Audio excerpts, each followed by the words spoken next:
5.2 Definite integrals. So when we learn about definite integrals, we're going to first start off with something more familiar, which is Riemann sums. Remember, a Riemann sum is just when you add a bunch of pieces of the area over and over. So we usually make Riemann sums written in sigma notation. So sigma notation is this symbol here, which is Greek for the word sigma. So when we write that, we write the summation symbol, and this piece right here, k equals 1, is going to denote the starting value, and n is going to denote the ending value. So we usually write it, sigma of a sub k is equal to a sub 1 plus a sub 2 plus a sub 3, all the way until you get to a sub n. So this is the function evaluated at 1, the function evaluated at 2, and so on. And n is the domain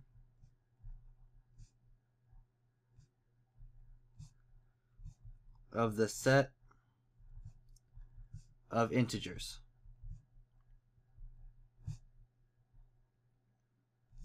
So this fancy z is how we denote the set of integers. So the set of integers is the counting numbers 1, 2, 3, 4, 5, and so on. You can even use summations that start at negative numbers, but we probably won't get into that too much. So the summation sign is Greek for sigma. So in mathematics, we call that sum. The value k tells us where to begin the sum, and n tells us where to end. So again, we use this notation to express Riemann sums. So this is how a sum works. We should remember this from Algebra 2, but if we don't, that's okay. So the sum from k equals 1 until k equals 4 of 3k. So this is written as 3 times 1 plus 3 times 2 plus 3 times 3 plus 3 times 4. Because this is 3 times the letter k, it's 3 times when k equals 1, plus, because this is a summation, 3 times when k equals 2, plus 3 times when 3 equals 3, and plus 3 times when k equals 4. So you get 3 plus 6 plus 9 plus 12, which is going to give you 30. So the summation from k equals 1 to 4 of 3k is equal to 30. LRAM, MRAM, and RRAM are special cases of Riemann sums. So this is a summation that we use over and over, and remember when we did LRAM, MRAM, and RRAM, we did, instead of adding it 4 times, we added 900 intervals, or 1,000 intervals. So recall that RAM is equal to delta x times f sub x sub 1 plus f sub x sub 2 plus f sub x sub 3 plus all the way to f of x sub n. So the 1, 2, 3, and n are going to be the 1, 2, 3 for the k's.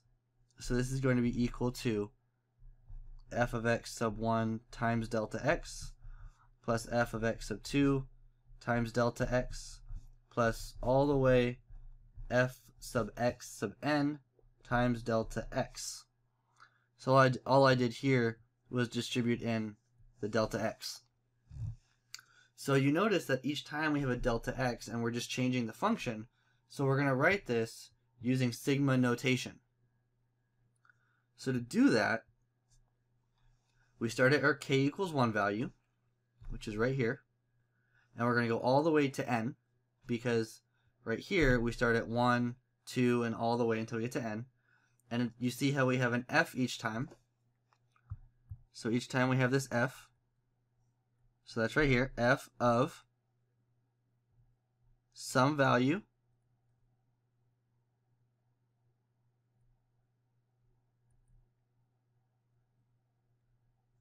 to some integer.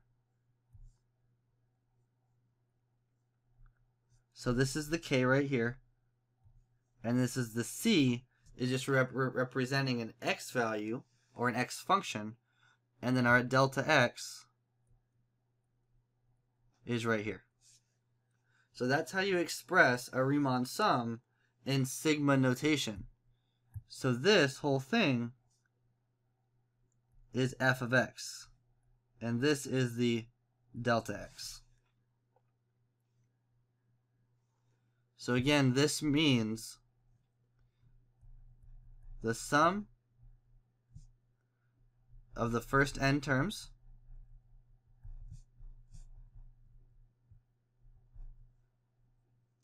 and we're going to let c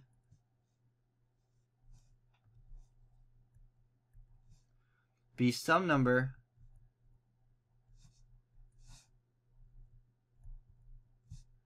of the interior of each subinterval. So this means that if we had a curve like this with a bunch of subintervals, c is going to be some point on the inside to find the LRAM or MRAM.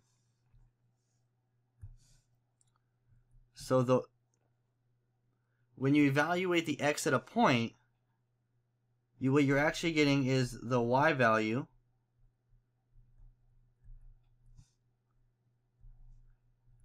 of the function.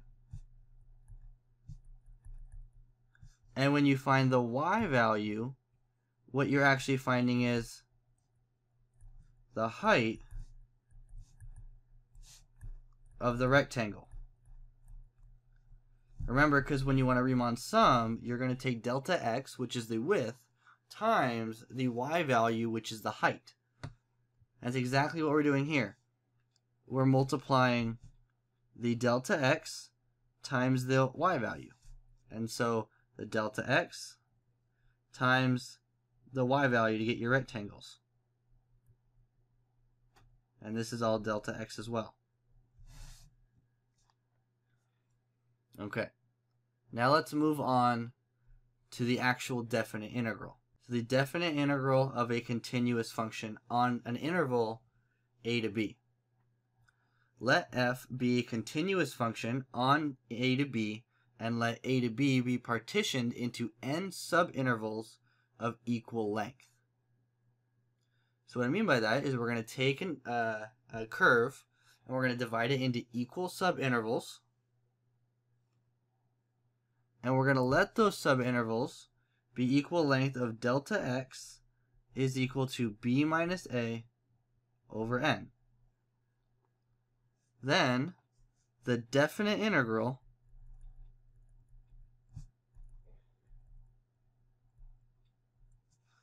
of f over a to b is given by the limit as n approaches infinity of the sum from k equals 1 to n of f of c sub k times delta x. This is the definition of the integral. So what this means is we're going to let our rectangles get so skinny that we're actually going to partition it infinite times, where c is some number on the interior of each subinterval. So I'll give you a second now. Go ahead, pause the video if you need to and copy that down. Okay, so let's come back. I'm going to explain graphically what I'm talking about.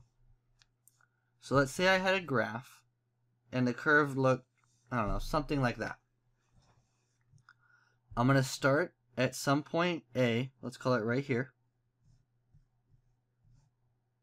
And I'm going to end at another point B, let's call that right here. And I'm going to divide this up into equal subintervals. So I'm going to do my best to divide it evenly.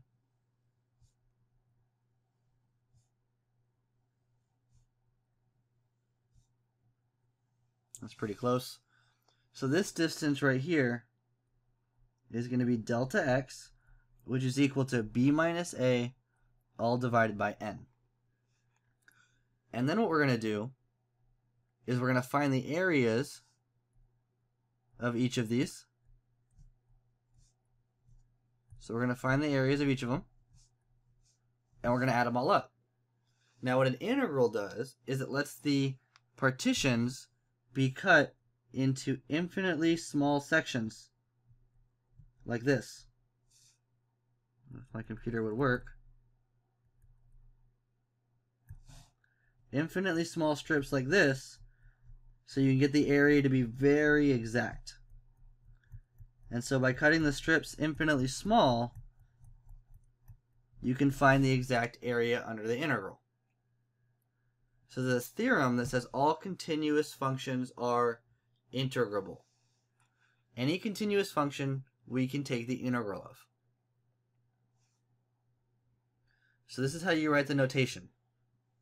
The definition of the integral, which is right here, the limit as n approaches infinity of the sum from when k equals 1 to n of f of c sub k times delta x, is written as the integral from a to b of f of x dx.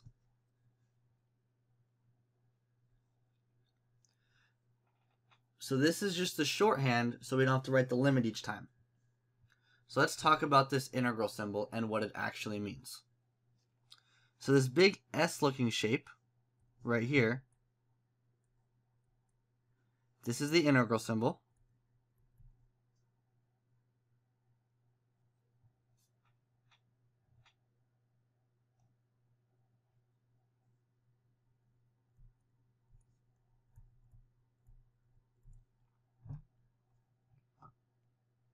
These points A and B, this is going to represent my lower limit of integration. This B is going to represent my upper limit of integration. So these are usually our domain points. Like in the circle example, we use -4 to 4. The f of x, this is called our integrand. It's basically just the function.